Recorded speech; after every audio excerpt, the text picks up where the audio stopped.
बिस्मिल्लाहिर्रहमानिर्रहीम। आज के प्रोग्राम के साथ मैं हूं नुसरुल्लाह मलिक। नाज़रीन, खार में होने वाले धमाके पर हम सब अफसरदा हैं और जो शहीद हुए हम उनकी दर्जात की बुलंदी के लिए दुआ करते हैं और जो ज़ख्मी हैं अल्लाह ताला उन्हें जल्द सेहत याब करे और इस मुल्क के अंदर से अमन व अमान को तबाह करने वालों को कानून के कटहरे में लेकर आए। पाकिस्तान एक बार फिर बदअमनी की जद में है और कोशिश की जा रही है कि इस वक्त पाकिस्तान जिन मुश्किलात से दो चार है, मुल्क दुश्मन ताकतें नहीं चाहती इन मुश्किलात से पाकिस्तान बाहर निकल सके और पूरी कौम ने यकसू होकर दहशतगर्दी का जैसे माजी में मुकाबला किया, अब भी हम सब को मिलकर ये मुकाबला करना है और ये जंग जीतनी है, क्योंकि पाकिस्तान के हर शहरी की जान माल और तहफ़्फ़ुज़ की ज़िम्मेदारी हुकूमत और रियासत पर आयद होती है। दूसरा, इस मुल्क के अंदर सियासी बहरान ख़ात्मे की तरफ जाने को है, क्योंकि कहा ही जा रहा था कि जब ये असम्बली अपनी मुद्दत पूरी कर जाएंगी, निगरान हुकूमत आ जाएगी, तो उसके बाद से चीज़ें स्मूथ होना शुरू हो जाएंगी। मुल्क नए इंतखाबात की तरफ बढ़ेगा, नए आने वाली हुकूमत को चैलेंजेस भी होंगे, इसके साथ साथ मुल्क के अंदर सियासी बेचैनी भी ख़त्म हो सकती है। इस वक्त भी जो निगरान वज़ीर आज़म है उसके हवाले से कुछ खबरें सामने आ रही हैं कि 5 नाम फाइनल कर लिए गए हैं, लेकिन किसी सियासी जमात का ओहदेदार निगरान वज़ीर आज़म नहीं होगा। गोया ये जो बात की जा रही थी कि निगरान सेटअप किसी लंबी मुद्दत के लिए आ सकता है, कोई अहम हुकूमती ओहदा जो है किसी सियासतदान को मिल सकता है, इसको आज पीपल्स पार्टी और PMLN जो है वो निगेट करती हुई दिखाई देती हैं। दूसरी तरफ पाकिस्तान को जो मुआशी मुश्किलात हैं, इन मुआशी मुश्किलात से निकलने के लिए हर हुकूमत दावेदार रही है कि हम एग्रीकल्चर में तरक्की करके इस मुल्क को मुआशी बहरान से निकाल सकते हैं। इस बार army chief Syed general Asim Munir ने जो खानेवाल में एक फार्म का इफ्तिताह किया, एक एग्रीकल्चर फार्म का इफ्तिताह, जिसमें उस ज़मीन को आबाद किया जा रहा है जो बंजर ज़मीन भी है, उसके साथ साथ उस ज़मीन की आबादकारी के साथ इस पूरे नेटवर्क को पूरे मुल्क के अंदर फैलाया जा रहा है, ताकि ज़रूरी इनकलाब लाकर मुल्क की मुआशी जो सूरत हाल है उसको बेहतर किया जा सके। गोया ये मुआशी इनकलाब के लिए इस वक्त ग्रीन इनिशिएटिव जिसका आगाज़ कर दिया गया है, इस पर बड़ी उम्मीदें हैं पूरी कौम की और ये तवक्को की जा रही है कि पाकिस्तान के मुआशी मसाइल हल हो सकते हैं, क्योंकि ज़राअत ही वो वाहिद शोबा है। हमने जब से होश संभाला उसी वक्त से एक ही बात सुनी कि ज़राअत ही जो है वो रीढ़ की हड्डी की हैसियत रखती है और ज़राअत में तरक्की करके पाकिस्तान अपनी तमाम माली मुश्किलात पर काबू पा सकता है।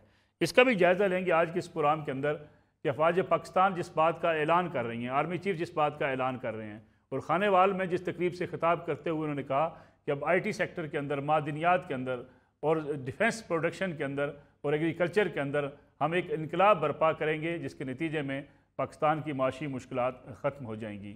ये कितना फिजिबल हो सकता है, इस पर भी बात करेंगे। साथ ही साथ जायज़ा लेंगे मुल्क के अंदर सियासी बहरान क्या ख़ात्मे के करीब पहुँच रहा है। मेरे साथ मौजूद हैं पाकिस्तान तहरीक इंसाफ के तर्जमान हैं, मुल्क के मुमताज़ माहिर कानून हैं शुएब शाहीन साहब। शुएब शाहीन साहब आपका बहुत बहुत शुक्रिया। उनके साथ तशरीफ़ रखते हैं सीनियर तज़ियाकार हैं अब्दुल्ला हमीद गुल साहब। अब्दुल्ला साहब आपका भी बहुत शुक्रिया।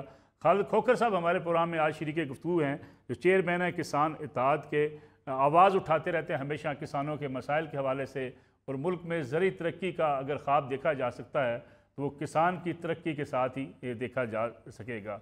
हम कोशिश कर रहे हैं तारिक बशीर चीमा साहब के जो फूड सिक्योरिटी के वफाकी वज़ीर भी हैं, उनसे भी रब्ता हो, वो भी इस तकरीब के अंदर मौजूद थे। मैं ख़ुद भी इस तकरीब के अंदर मौजूद था जहाँ ये अंदाज़ा हो रहा था कि अफवाज पाकिस्तान किस तरीके से मुल्क के अंदर एक ज़रूरी इनकलाब के लिए कोशां हैं और एक मुकम्मल जामे मनसूबाबंदी के तहत मुल्क के एग्रीकल्चर सिस्टम को मुकम्मल तौर पे जो है उसके अंदर एक इनकलाब बर्पा किया जा रहा है। किस हद तक हम कामयाब होते हैं, इसका भी जायज़ा लेंगे आज के प्रोग्राम के अंदर। प्रोग्राम का आगाज़ अगर अब्दुल्ला हमीद गुल साहब मैं आपसे करूँ, सबसे पहले तो हमें सबको आज जितने हम शरीक गुफ्तगू हैं मज़म्मत भी करनी है, शोहदा के लवाकीन के साथ इज़ार यहती इज़ार हमदर्दी भी करना है। जिस किस्म का वाक़या आज हुआ खार के अंदर, पूरी कौम अफसरदा है और पूरी कौम को ही मिलजुल कर इस दहशतगर्दी का ख़ात्मा करना है।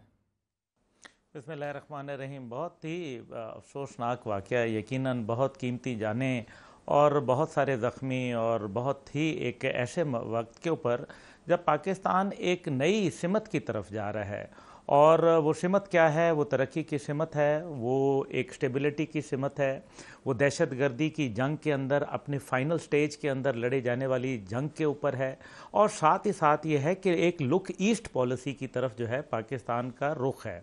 और दुनिया नहीं चाहती कि पाकिस्तान ऐसे मामले पे स्टेबल रहे। इसमें कोई शक व शुबा नहीं है कि खार के अंदर ये चीना गई पहले भी ये वाक़यात होते रहे, लेकिन ये जो वाक़या है ये इसकी एक टाइमिंग को अगर आप देखा जाए कि एक ऐसे वक्त में जहां पाकिस्तान के अंदर एक हुकूमत जो है वो इख्तिताम कर रही है, दूसरी तरफ जो है ईरान के जो है दौरा करके आते हैं आर्मी चीफ 2 रोज़ा, इसी तरीके से जो चीनी जो नायब वज़ीर आज़म हैं वो सह रोज़ा दौरे के ऊपर पाकिस्तान पहुंच रहे हैं। असल में ये चीन के लिए एक पैगाम देने की कोशिश की गई है कि पाकिस्तान जो है वो तो जनाब इसमें दहशत गर्दी हो रही है और इसके अंदर तो बड़े ख़तरनाक वाक़यात हैं। ये एक दुश्मन की एक बड़ी भरपूर चाल है। मलिक साहब, आप बड़े सीनियर जो है वो सहाफ़ी हैं, आपके इल्म में है कि माजी में ऐसे कई दफ़ा हुआ। याद होगा आपको कि जब माजी में भी जब चीन के वज़ीर ख़ारजा तशरीफ़ लाए तो उससे 3 दिन के बाद आपने देख लिया कि 9 मई का वाक़या हो गया, 6 तारीख को रोडें बंद हो गई, इज़हार यकजहती जो है वो अदलिया का उसी दिन जो है वो मेरे ख्याल में ख्याल आया।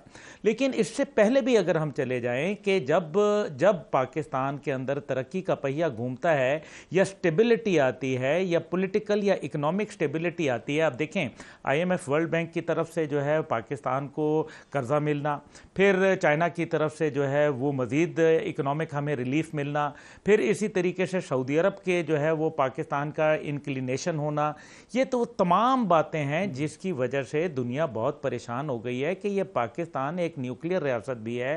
पाकिस्तान जो है वो एक ऐसी रियासत बनती जा रही है जिसका अपना एक ट्रेड का एक अपना विजन है और जो आर्मी है वो ज़राअत के ऊपर फोकस कर रही है। ये हम बाद में बात करेंगे। तो ये तमाम जो और इंटरनेशनल डिप्लोमेसी का ये आलम है कि आप देखें कि 2 सेंटकॉम के कमांडर हैं वो पाकिस्तान अभी होके गए हैं, जनरल क्योरेल और माइकल। तो वो अब मुझे ये बताएं कि ये क्यों हो रहा है, इसके अंदर किस मुल्क को जो है वो सबसे ज़्यादा तकलीफ हो रही है। इसमें कोई शक व शुबा नहीं है कि भारत के जो है बड़े देरीना ताल्लुकात हैं दहशत गर्दों के साथ। अभी ये जो ज़ोब के अंदर जो गैरिजन के ऊपर 2 दफ़ा हमला हुआ, इसी तरीके से दीगर जगहों के ऊपर जो निशाना बनाया गया, पेशावर में निशाना बनाया गया और मसाजिद को जो है वो शहीद किया गया, ये कौन कर रहा है? ये मुसलमान तो नहीं हो सकते। इसका मतलब है कि ये ख़ास डिज़ाइन के ज़रिए किया जा रहा है, जिसका मतलब सिर्फ़ और सिर्फ यह है कि पाकिस्तान को पैगाम दिया जाए कि हम तुम्हें जो है हर जगह जो है वो कुछ ना कुछ हिट कर सकते हैं। लेकिन मैं साथ मलिक साहब आपकी इजाज़त से आखिरी जुमला कि पाकिस्तान के अंदर हर कोई एक्सपेक्ट कर रहा था कि खुदा न खास्ता ये खूनी मुहर्रमुल हराम होगा और यौम आशूरा जो है वो एक खून में नहला दिया जाएगा। सिक्योरिटी एजेंसीज़ को, पाकिस्तान की रियासत को मुबारकबाद है जिन्होंने मेरे ख्याल में अपनी सलाहियतों के ज़रिए, अपनी खूबियों के ज़रिए और अपनी बेहतरीन एफिशिएंसी के ज़रिए इस मामले को जो है अल्हम्दुलिल्लाह खुश असलूबी से एक पुरअमन जो है यौम आशूरा गुजरा। शुएब शाहीन साहब, सियासी इख्तलाफात अपनी जगह पे, जो अभी बात कर रहे थे अब्दुल्ला साहब के योम जो है मुहर्रम अल हराम के पहले 10 रोज़ 10वीं मुहर्रम तक जो है वो लॉ एंड ऑर्डर को बेहतर रही, लेकिन खार के अंदर होने वाला धमाका एक चैलेंज भी है, हम सब के लिए अफसोसनाक भी है, एक सानिया भी है। पूरी कौम को न सिर्फ इसकी मजम्मत करनी चाहिए, तमाम सियासी जमातों को, बल्कि जैसा कि मैंने शुरू में कहा कि ये सियासी जमातों का मसला नहीं, ये पाकिस्तान का मसला है। जिस टाइमिंग का जिक्र कर रहे थे अब्दुल्ला हमीद गुल साहब के, टाइमिंग बड़ी इंपॉर्टेंट है। इन हालात में सियासी जमातों के माबैन इत्तफाक राय और सियासी जमातों का कम अज़ कम दहशत गर्दी के ख़िलाफ़ खुलकर मैदान में आना वक्त की अहम ज़रूरत भी है। देखें मलिक साहब, आपने अच्छी बात की और गुल साहब ने भी इस पे पॉइंट आउट किया। हमें पहले तो इस दहशतगर्दी की शदीद मजम्मत करनी चाहिए। ये वाकई मुल्क के ऊपर हमला है, ये एक पॉलिटिकल पार्टी पे नहीं, ये जमीयत उलमा इस्लाम पे नहीं, ये तमाम पाकिस्तान की आवाम के ऊपर हमला है। हम सब उसकी शदीद मजम्मत करते हैं, लेकिन इसके साथ साथ जो अच्छा नक्शा पेश किया है मेरे दोस्तों ने, गुल साहब ने, उस पर थोड़ा सा मेरा इख्तलाफ है। आज 15 महीने में डिफॉल्ट के करीब लाने वाली ये PDM की जो फाशिस्ट हुकूमत है, हम उसको कैसे क्रेडिट दे दें कि जी वो बेहतरीन काम कर रहे हैं। इर्रेस्पेक्टिव, हमें बहुत एहतराम है अपनी फ़ौज का, लेकिन अगर हमारी फ़ौज या हमारी इस्टेब्लिशमेंट का एक विंग पॉलिटिकल इंजीनियरिंग में मसरूफ़ होगा और PTI को क्रश करने में मसरूफ़ होगा, लोटे बनाने और किंग्स पार्टी बनाने में मसरूफ होगा, तो हम उनकी इन हरकत को कैसे अप्रिशिएट कर दें? जो अच्छे इक़दाम हैं उनको आज भी हम अप्रिशिएट करते हैं। शुएब साहब, आप भी पाकिस्तान की मैं सियासी बात तारीख मुकम्मल से, कर जी मैं अर्ज़ करूँगा, बात मुझे इजाज़त दें। जो पाकिस्तान की जी सियासी तारीख से हम भी वाकिफ़ हैं।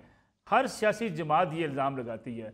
पीपल्स पार्टी कहती है मियाँ नवाज शरीफ को लाया गया, PMLN कहती है इमरान खान साहब को लाया गया, इमरान खान साहब कहते हैं पीपल्स पार्टी को लाया गया।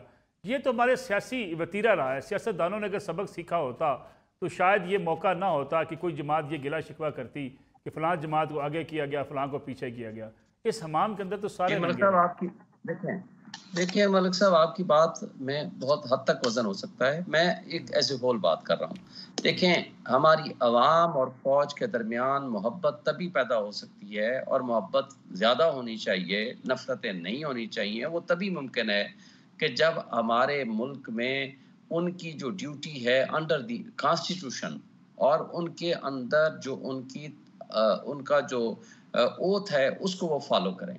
और जहाँ जहाँ देखें आज क्या पोजीशन है, जो अच्छा नक्शा पेश किया जा रहा है, मुझे बताएं, बिजली 16 रुपए थी, आज से 16 रुपए यूनिट 15 महीने पहले, आज आपकी 50 रुपए यूनिट हो गई है। गैस आपकी 300 गुना बढ़ गई है उसके रेट्स। आज आपकी बेरोजगारी अपने उरूज पे है, महंगाई अपने उरूज पे है, गुर्बत का बुरा हाल है, अनएम्प्लॉयमेंट है। लोगों की जो मल्टीनेशनल कंपनीज हैं वो यहाँ से अपने ऑपरेशंस बंद करके जा रहे हैं, दहशतगर्दी बढ़ रही है, 2 सूबे गैरानी तौर पर चलाए जा रहे हैं, और सबसे बढ़कर जो नुकसान हो रहा है वो बेयकीनी की कैफियत है। अनसर्टेनिटी ये है कि आज भी हतमी तौर पर मैं, आप या कोई भी 2 शख्स या 10 अशखास बैठे हों, तो वो ये नहीं कह सकते कि 90 दिन बाद, 90 दिन के अंदर या अगले 60 दिन के अंदर इलेक्शन हो जाएगा या हमारा नहीं हो जाएगा। देखिए, हमने अगर मुल्क को आइन के मुताबिक नहीं चलाना तो फिर अफरा तफरी फैलेगी, इंतशार फैलेगा, फ्रस्ट्रेशन होगी, और जो इलेक्टेड स्ट्रॉन्ग डेमोक्रेटिक गवर्नमेंट के अलावा कोई इन मसाइल का हल नहीं कर सकता। अकेली हमारी फौज इन मसाइल का हल नहीं कर सकती। उसके लिए आपको स्ट्रॉन्ग इंडिपेंडेंट डेमोक्रेटिक गवर्नमेंट की जरूरत है। इस पे भी मैं ये कहूंगा कि ठीक है, आप 1000 जगह पे आपकी जरूरत पड़ सकती है, आप जरूर आए, but on the request of the elected government.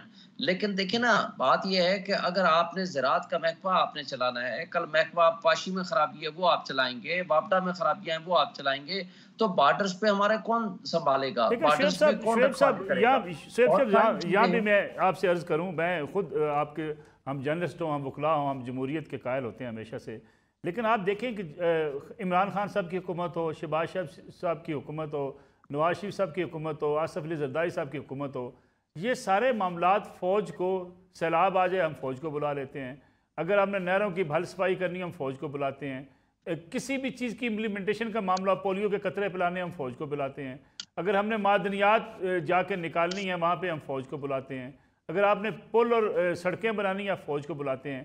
Civil इदारों की नाकामी की वजह से आपको फौज की मदद की जरूरत पड़ती है। देखिए, इसमें कोई शक नहीं जो आप फरमा रहे हैं कि हम बुलाते हैं, लेकिन जब जंग की कैफियत हो, कोई खुदा न खास्ता आफत हो, या कोई ऐसे हालात हों, सिविलियन गवर्नमेंट की एड के लिए आप बुला सकते हैं, but not for permanent purposes. Permanent purposes आप मकसद के लिए आपको अपने इदारों की को स्ट्रेंथन करना है। खान साहब तो कहते रहे मुझे बजट की मंजूरी के लिए अराकीन पार्लियामेंट को बुलाने के लिए फौज की जरूरत पड़ती थी, मुझे एजेंसीज को कहना पड़ता था मेरे मेम्बरान पूरे करके दें, मुझे बजट की मंजूरी के लिए बुलाना पड़ता था। सियासतदानों की नाकामी नहीं है। मेरा ख्याल है कि जहाँ जहाँ सिविलियन इदारे कमजोर पड़ते हैं, जहाँ जहाँ हमारे यहाँ ये खराबियाँ पैदा होती हैं, जहाँ हमारे पॉकेट यूनियन हुआ करती थी ना इदारों में, अब पॉकेट लीडर्स बनने शुरू हो गए हैं जो एस्टेब्लिशमेंट की आशीर्वाद से इक़्तिदार तक पहुँचते हैं। उसकी वजह से हमारी खराबियाँ पैदा होती हैं। इसमें दोनों, हमारी डेमोक्रेटिक फोर्सेस को और हमारी एस्टेब्लिशमेंट को, दोनों को आइन के दिए हुए मैंडेट के मुताबिक अपनी ड्यूटीज परफॉर्म करनी चाहिए। जहां जहां खराबियां थी या हैं उनको रिमूव करने की जरूरत है। लेकिन मैं ये कहूंगा कि आज सब अच्छा नहीं है। आज हमारे मुल्क में खराबियां ज्यादा हैं। आज आपने सिर्फ पीटीआई को क्रश करने के लिए तमाम लॉ एनफोर्समेंट एजेंसीज को उनके पीछे लगा दिया है। आज चार दीवारी की पामाली हो रही है, आज लोगों के घरों में घुसा जा रहा है, 8-8 दफा अदालतें जमानत दे रही हैं, आप उनको उठाया जा रहा है। तो इस तरह मुल्क नहीं चला करते। इस तरह जबर और खौफ की फिजा में आप ये कह दो कि सब अच्छा हो रहा है, सब अच्छा नहीं है। नीचे लोगों को बहुत फ्रस्ट्रेशन है। मैं आता हूँ आपकी तरफ वापस आता हूँ शेख साहब। खालिद खोखर साहब को भी शरीक गुफ्तगू कर रहे हैं। खालिद खोखर साहब, बचपन से हम सुनते आए हैं कि एग्रीकल्चर रीढ़ की हड्डी की हैसियत रखता है। अगर हमने एग्रीकल्चर में तरक्की ना की, मुल्क में मुआशी खुशहाली नहीं आएगी। एग्रीकल्चर के लिए भी हमें फ़ौज को आना पड़ा, फ़ौज को आके आपके ज़रिए इनकलाब की बात करना पड़ी। खानेवाल के अंदर जिन फार्म्स का इफ्तिताह किया गया वहाँ आप भी मौजूद थे। क्या लगता है आपको कि अब हम किसी दुरुस्त सिमत में जा सकेंगे? जा सकेंगे नहीं, मैं समझता हूँ कि दुरुस्त सिमत में हम जा चुके हैं इंशाल्लाह। और ये पाकिस्तान में पाक आर्मी का किसान और जवान का मिलकर काम करना, ये सिर्फ पाकिस्तान में नहीं है, दुनिया में 19 ममालिक का मॉडल है और खसूसन चाइना का है। चाइना में मौज़ेतंग ने ये शुरू किया था, वहाँ किसान और जवान उस वक़्त से लेके आज तक वो मिलके काम कर रहे हैं। उनके बहुत सारे सूबों में किसानों के साथ जवान मिलके काम करते हैं, इन्हीं की आर्मी साहब मिलके काम करती है। दूसरी बात यह है कि इस वक्त जिस तरीके से हमारी हर साल आबादी बढ़ रही है, हम आबादी में एक नया न्यूजीलैंड या सिंगापुर ऐड कर रहे हैं, आबादी के लिहाज से एक नया मुल्क यहाँ पे ऐड कर रहे हैं, लेकिन हमारी एग्रीकल्चर में ग्रोथ नहीं थी। पिछले 75 साल से बना है पाकिस्तान, एग्रीकल्चर तरजीहात में क्यों नहीं था? जब हम बचपन से पढ़ते आ रहे हैं कि हमारी मईशत की रीढ़ की हड्डी ज़राअत है, ज़राअत बेहतर होगी तो मईशत बेहतर होगी, जब मईशत बेहतर होगी तो खुद ब खुद अमन अमान बेहतर होगा। यहाँ पे मनफी सोचने वाले ज्यादा है। देखे ना, आज अगर पाक आर्मी ने मिलकर यहाँ पे काम शुरू किया है, एक नया फार्म एस्टेब्लिश किया है वहां पे पीरोवाल में, जिला खानेवाल में, वहां जाके आप देखिए लगता नहीं कि हम पाकिस्तान में आए हैं। एक नई डाइवो चला दी है, जिस तरह हमारे पाकिस्तान में डाइवो बस आई थी, सारी बसें ठीक हो गई। अब जिस तरीके से पाक आर्मी ने पीरोवाल में अपना फार्म एस्टेब्लिश किया, दुनिया देखने उसको काश्तकार पूरे पाकिस्तान से देखने के लिए आ रहे हैं। जब उसको देखेंगे, जदीद काश्तकारी देखे, वो भी जाके अपनाएंगे। अब ये देखे ना, जो उन्होंने लिम्स का इदारा बनाया है उसका हम फायदा उठाएंगे कि एक काश्तकार जिसकी डीजी खाम में काश्त है, लाहौर बैठा है, वो लाहौर बैठ के अपने घर अपनी ऐप के ऊपर वो बैठ के देख सकेगा कि मेरी फसल की क्या हालत है, किस एकड़ को पानी चाहिए, उसकी पेस्ट काउंटिंग कर सकेगा, जमीन का तजिया करवा सकेगा। देखे ना, हमें जदीद काश्तकारी की तरफ जाना है, हमें एक विल की जरूरत है, एक मजबूत इदारे की जरूरत है, एक इन्वेस्टमेंट की जरूरत है। देखे ना, हमने खुद काम कुछ नहीं किया। मैं माजरत के साथ कहूंगा कि पार्लियामेंट में पाकिस्तान के लिए बात नहीं होती थी। कोई उठ के एक उठता है कि नवाज शरीफ का दिफा करता है, कि इमरान खान का दिफा करता है, कि जरदारी का दिफा करता है। पाकिस्तान का दिफा करने वाला कोई नहीं था, ज़राअत का कोई माई बाप नहीं था। आज ज़राअत का, मैं समझता हूँ पाक आर्मी के आने से ज़राअत का माई बाप आ गया है। देखना, जिस मुल्क में एक ज़राई मुल्क होने के बावजूद आप 14 से 15 बिलियन डॉलर की एग्रीकल्चर प्रोड्यूस की इंपोर्ट कर रहे हो। दालें आप इंपोर्ट करते हैं, कपास आप इंपोर्ट करते हैं, एडिबल आप इंपोर्ट करते हैं, गंदम आप इंपोर्ट करते हैं, सोयाबीन आप इंपोर्ट करते हैं। आप कौन सी चीजें जो आप इंपोर्ट नहीं कर रहे थे? अगर उस तरफ तवज्जो हुई है, ये क्यों हो रहा है? ये मुल्क दुश्मनी है कि अगर इसको क्रिटिसाइज किया जाए। देखे ना, यकदम आके एक दिन में फौज भी कुछ नहीं कर सकती, सिर्फ अल्लाह की जात है। वो कहती है कुन तो हो जा, फयकुन, पस वो हो गया। इंसान जब को काम करता है उसे तजवीज, तई, तदबीर, कोशिश, हर चीज का सामना होता है। मैं समझता हूँ जिस तरीके से, जिस लगन से वो काम कर रहे हैं, मैं यकीन से कह सकता हूँ कि अगले 5 सालों में हमारी ये बाहर से इंपोर्ट नहीं होगी। और ये कुछ बाहर की कुफ्ते भी हैं जो पाकिस्तान के लोगों को अलाकार बना के मुल्क की मुखालफत कर रहे हैं इस वक्त। देखना क्या है कि कर क्या रहे हैं, जो गैराबाद रकबों को आबाद कर रहे हैं, उसमें कॉर्पोरेट सेक्टर भी आएगा, कोऑपरेटिव एग्रीकल्चर भी होगी, पाकिस्तानी काश्तकारों को भी जमीन मिलेगी, जाके जमीन लेके काश्त करेंगे। देखना, जो आपके मुल्क में 14 से 15 मिलियन एकड़ जमीन जो अगर खाली पड़ी है, अगर उसको आबाद करके काश्तकारी होगी, उससे जो गंदम आएगी वो पाकिस्तान में आनी है, कहीं बाहर तो नहीं जानी उसकी। लेकिन हमें अपनी मनफी सोच को इस वक्त खत्म करना होगा और पाक फौज के साथ खड़ा होना। हाँ जी, इसके बगैर अगर हम ज़राअत पे तरक्की नहीं करेंगे, मुझे मलिक साहब 2 मिनट दीजिए। ज़राअत की मैं अहमियत बताना चाहता हूँ।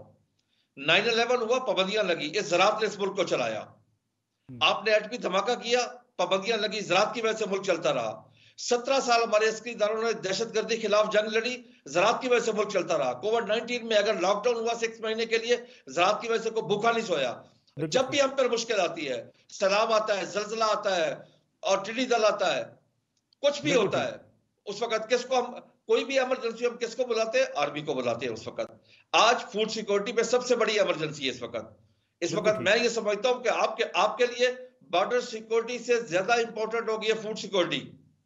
फूड सिक्योरिटी होगी तो आप बॉर्डर सिक्योरिटी कर सकेंगे, फूड सिक्योरिटी नहीं होगी तो आप बॉर्डर सिक्योरिटी भी नहीं कर सकते। आपकी इस वक्त सबसे बड़ी नेशनल सिक्योरिटी वो फूड सिक्योरिटी है जी। खोखर साहब, मुझे एक ब्रेक लेनी है, मजबूरी है ब्रेक लेना। ब्रेक से वापस आते हैं तो यहीं से कंटिन्यू करेंगे।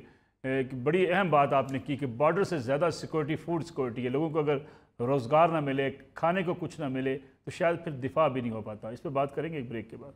प्रोग्राम में एक बार फिर खुश आमदीद। अब्दुल्ला हमीद गुल साहब, जो बातें खालिद साहब ने की, जो शुएब शाहीन साहब ने की, मैं चाहूँगा कि आप दोनों पे कमेंट करें कि क्या जो इन हालात में, जो इस वक्त मुश्किल हालात हैं, फ़ौज जिस तरीके से ये काम कर रही है, अगर माइनिंग की तरफ जाती है और जहाँ पे हमारी इतनी कीमती, जैसे कि कॉपर में हम दुनिया में पहले नंबर पर, अगर रेकोडेक और उन इलाकों से कॉपर हम निकालना शुरू कर दें, 75 बरसों में कोई सियासी हुकूमत ये फैसला ना कर सकी।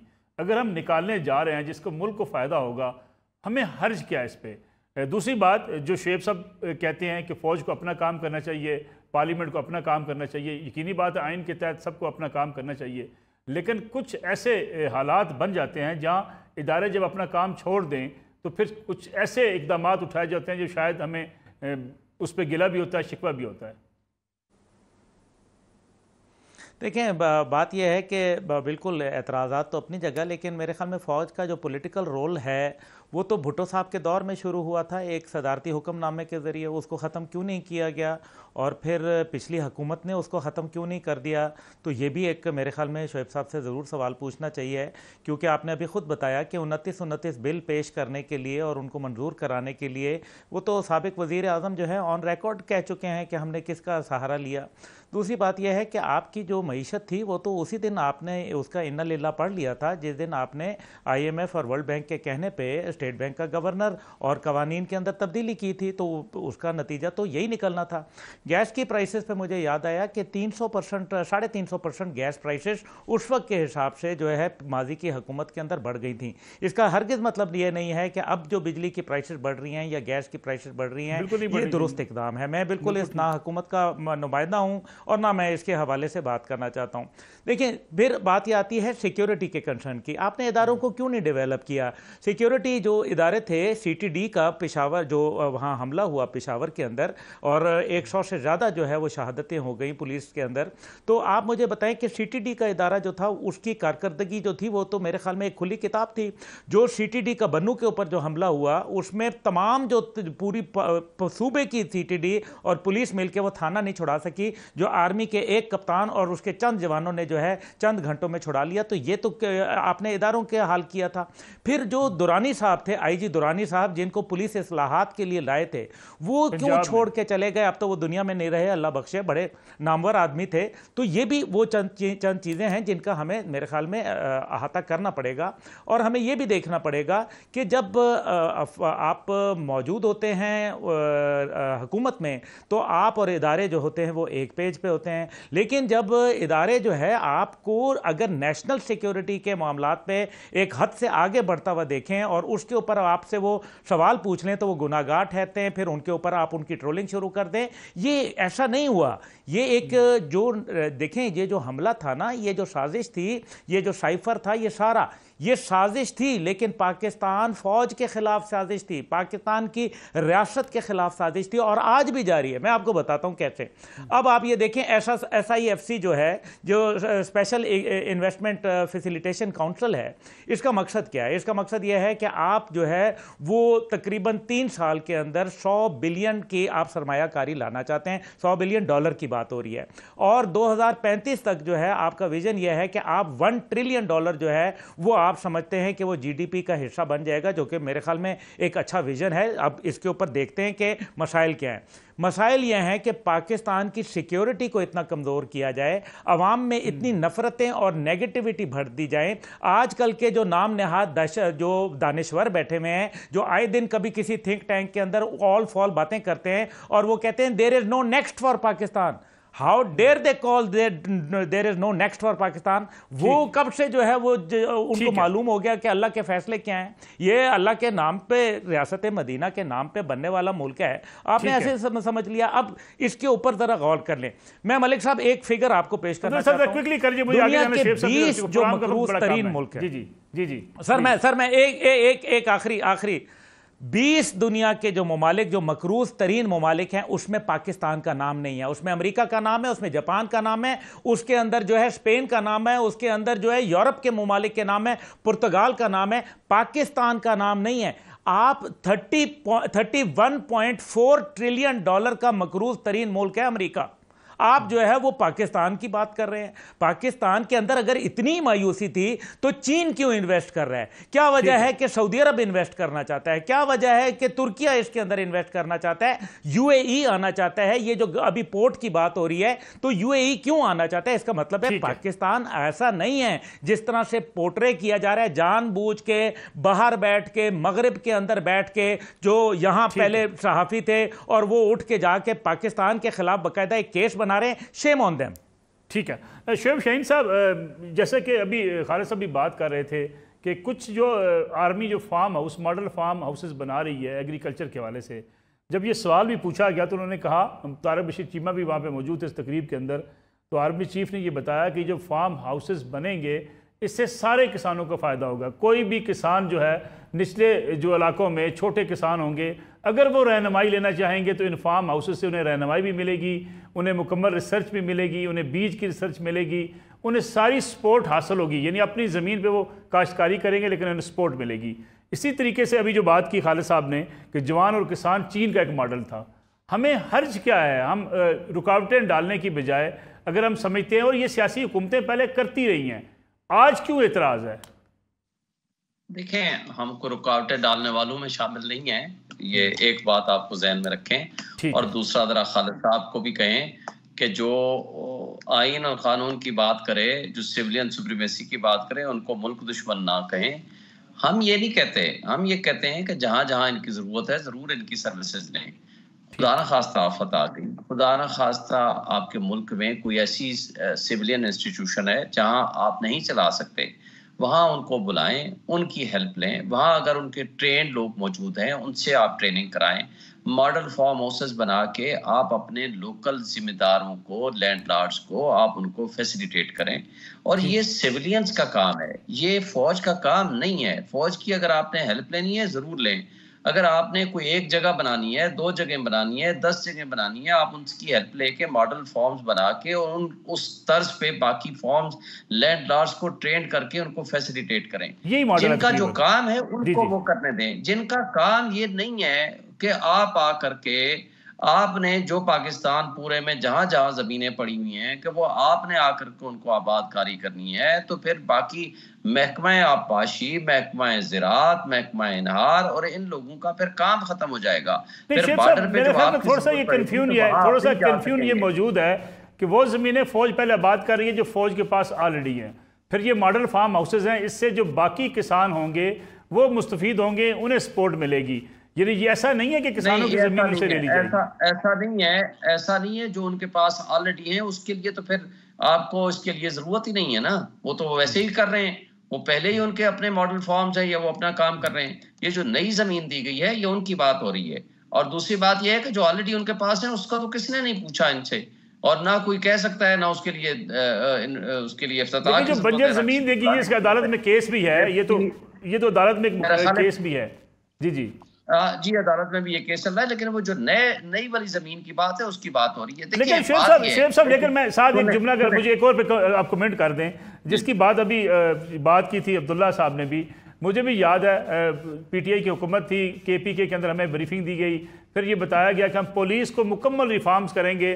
दुरानी साहब को पंजाब में ला के, दुरानी साहब पंजाब आए, उन्होंने एक मॉडल बनाना शुरू किया कि पुलिस रिफॉर्म ये होंगी, टिनोवर पोस्टिंग ये होगी, थाने के कल्चर ये होगा। लेकिन उसके फौरी बाद उस्मान बुज़दार साहब की सिफारिश पर इमरान खान साहब ने दुरानी साहब को हटा दिया। सियासतदान तो पुलिस रिफॉर्म भी नहीं चाहते।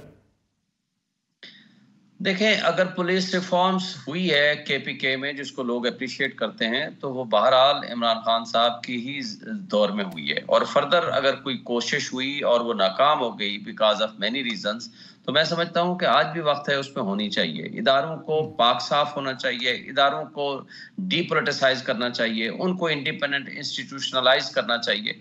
और जो ये अब्दुल्ला गुल साहब बता रहे थे कि हर चीज बहुत अच्छी है और मुल्क हमारा आगे जा रहा है, देखें, आपको $1 बिलियन के लिए आपके प्राइम मिनिस्टर कहते हैं कि हमें 9 महीने या 1 साल के लिए उल्टे सीधे हो गए कि वो हमें नहीं मिल रहा था। अल्लाह अल्लाह करके आप कहते हो दुआओं के असर से वो आपको $1 बिलियन मिला। सब अच्छा नहीं है।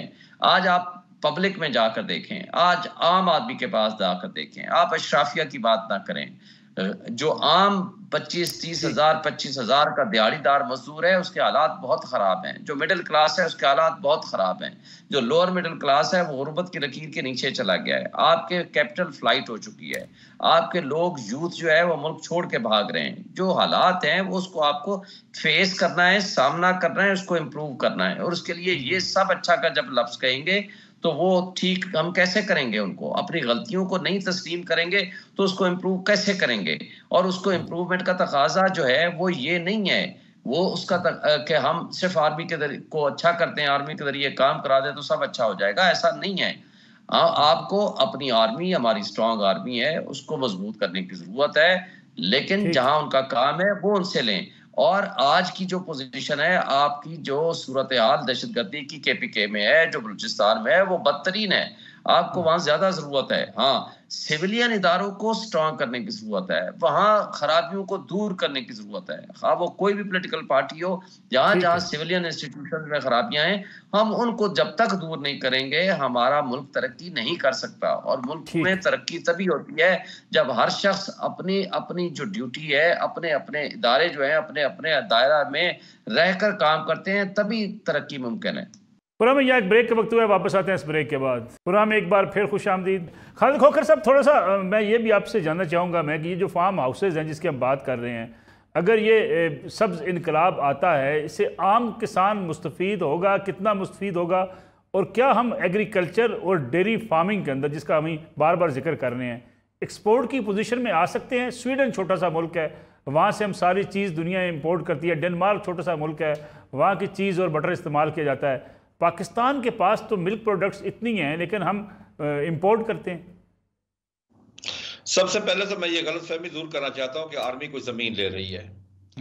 आर्मी जमीन नहीं ले रही, बल्कि आम काश्तकारों को जमीन मिलेगी, कॉर्पोरेट सेक्टर को मिलेगी। अगर कोई फार्मर आके इन्वेस्ट करना चाहेगा वो भी आके इन्वेस्ट कर सकेगा, और वो इन्वेस्ट उसी वक्त करेगा जब उसको कोई फायदा नजर आएगा। फिर ये है कि जिस सूबे की जमीन होगी उसकी इनकम उसी सूबे को मिलेगी, ना कि आर्मी को मिलेगी। उसमें आर्मी का एक पैनी हिस्सा भी नहीं है। ये बिल्कुल मनफी प्रोपेगेंडा हो रहा है, टोटल मनफी है। इसमें किसी किस्म का आर्मी का कोई पर्सनल इंटरेस्ट नहीं है। अगर कोई फार्म उन्होंने डेवलप किया, जिस तरह पीरोवाल में डेवलप किया है, तो वो उनकी जाती जमीन थी जिसपे वो एक बिल्कुल मॉडल फार्मिंग करके लोगों को दिखा रहे हैं, जिससे आम लोग जाके मुस्तफीद हो रहे हैं और जाके देख रहे हैं कि काश्तकारी इस तरह भी हो सकती है। हम पर एकड़ पैदावार बढ़ा सकते हैं, पानी का इस्तेमाल कम कर सकते हैं, बेहतर बीज इस्तेमाल करेंगे, और मार्केटिंग हमने किस तरह करनी है उनको देख के मार्केटिंग सिस्टम भी आएगा। और फिर ये है कि अब यूनियन काउंसिल लेवल पे कोऑपरेटिव सिस्टम से भी ज़राअत शुरू होगी कि एक आम जो छोटा काश्तकार है, 5 एकड़ 10 एकड़, वो 35-40 लाख का ट्रैक्टर नहीं ले सकता, वो 7 करोड़ की हार्वेस्टर नहीं खरीद कर सकता। कोऑपरेटिव सिस्टम से ये होगा कि यूनियन काउंसिल पूरी इकट्ठी हो जाएगी, काश्तकार इकट्ठे होकर वो अपना क्लस्टर बनाएंगे, वो बना के उस तरीके से मिलके मशीनरी खरीदेंगे और काश्तकारी करेंगे, इकट्ठा बीज लेंगे, इकट्ठी खाद लेंगे, इकट्ठा वो सेल करेंगे, जिससे उनकी पर एकड़ पैदावार में इजाफा होगा। जदीद मशीनरी, जदीद रिसर्च से वो काश्तकारी करेंगे। देखना, ये बिल्कुल इस प्रोपेगेंडा को खत्म करना चाहिए कि हमारे पास देखना, जिस जमीन का 75 साल से फायदा नहीं उठाया गया, 75 साल से अगर वो गैर आबाद पड़ी, आज उसको कोई आबाद करने जा रहे हैं, उसके लिए कोशिश हो रही है, तो प्रोपेगेंडा हो रहा है कि ये क्या हो रहा है, ये क्या हो रहा है, ये क्या हो रहा है। भाई तुम कुछ करके दिखाओ। कुछ किया होता तो आज आर्मी को आने नहीं पड़ता। आर्मी तो आती है जब कोई इमरजेंसी हो। इस वक्त फूड सिक्योरिटी में इमरजेंसी है, और हम जो काश्तकार है ना, हम मुहब्बे वतन है। हम अपनी जमीन का टुकड़ा उठा के किसी दूसरे मुल्क पे मुंतकिल नहीं कर सकते। हमारा जीना पाकिस्तान में, मरना पाकिस्तान में, हमारी औलाद इधर, जदाद इधर, तालीम इधर, सेहत इधर, हमारी कब्रें इधर, हमारा ईमान भी इधर है। इसलिए हम अपने मुल्क के बारे में सोच रहे हैं।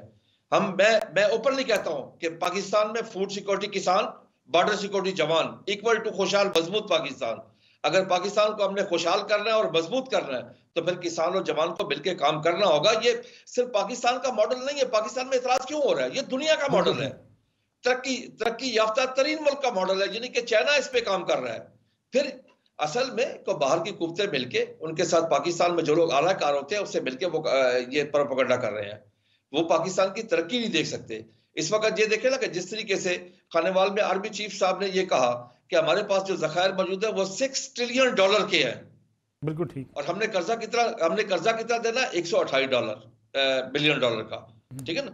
तो फिर हम आज अगर हम तरक्की की तरफ एक काम की इब्तिदा की है, सबको दुआ करनी चाहिए, सबको बिस्मिल्लाह कहना चाहिए कि अगर पाक आर्मी, किसान, जवान प्लस कॉर्पोरेट सेक्टर आएगा, काश्तकारों को जब वो जमीन मिलेगी, वो काश्तकार भी जमीन आबाद करेंगे, डेयरी प्रोडक्ट और एग्रीकल्चर हम इंपोर्ट कर सकेंगे, एक्सपोर्ट कर सकेंगे इंशाल्लाह।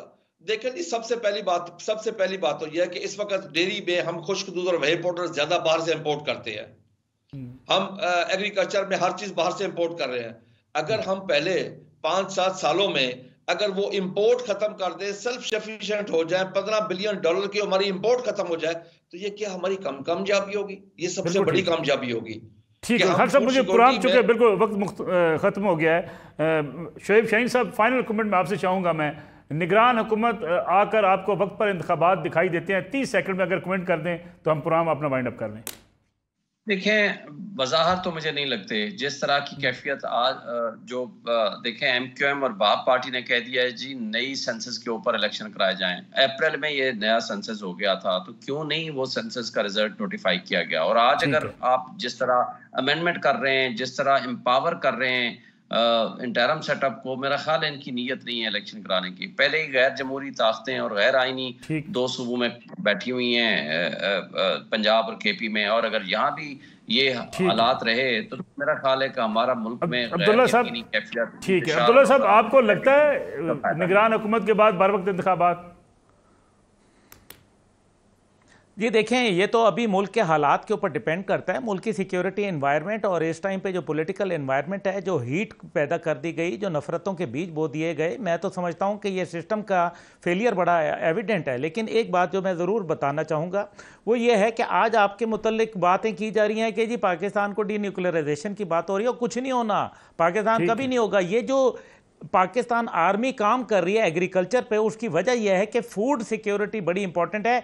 जिन लोगों के पेटों में दाने नहीं होते ना, रोटी नहीं होती, उनके हथियार भी ले लिए जाते हैं। और अगर ये कोई करना चाहे, बड़ा इंपॉर्टेंट पॉइंट है। तो फिर नॉर्थ कोरिया के साथ क्या हुआ, ईरान के साथ क्या हुआ, तो फिर पाकिस्तान में तो सेंटकॉम के कमांडर जो है वो मुलाकात कर रहे हैं और हमारे ताल्लुकात जो है वो अमेरिका के साथ उस्तवार हो रहे हैं। अब्दुल्ला हमीद गुल साहब, प्रोग्राम का वक्त चुके खत्म हो गया। आपका बहुत शुक्रिया। शोएब शाहीन साहब और खालिद खोखर साहब आज के प्रोग्राम में मौजूद थे। नाज़रीन, आज का प्रोग्राम था, इजाज़त दीजिए, अल्लाह हाफिज़।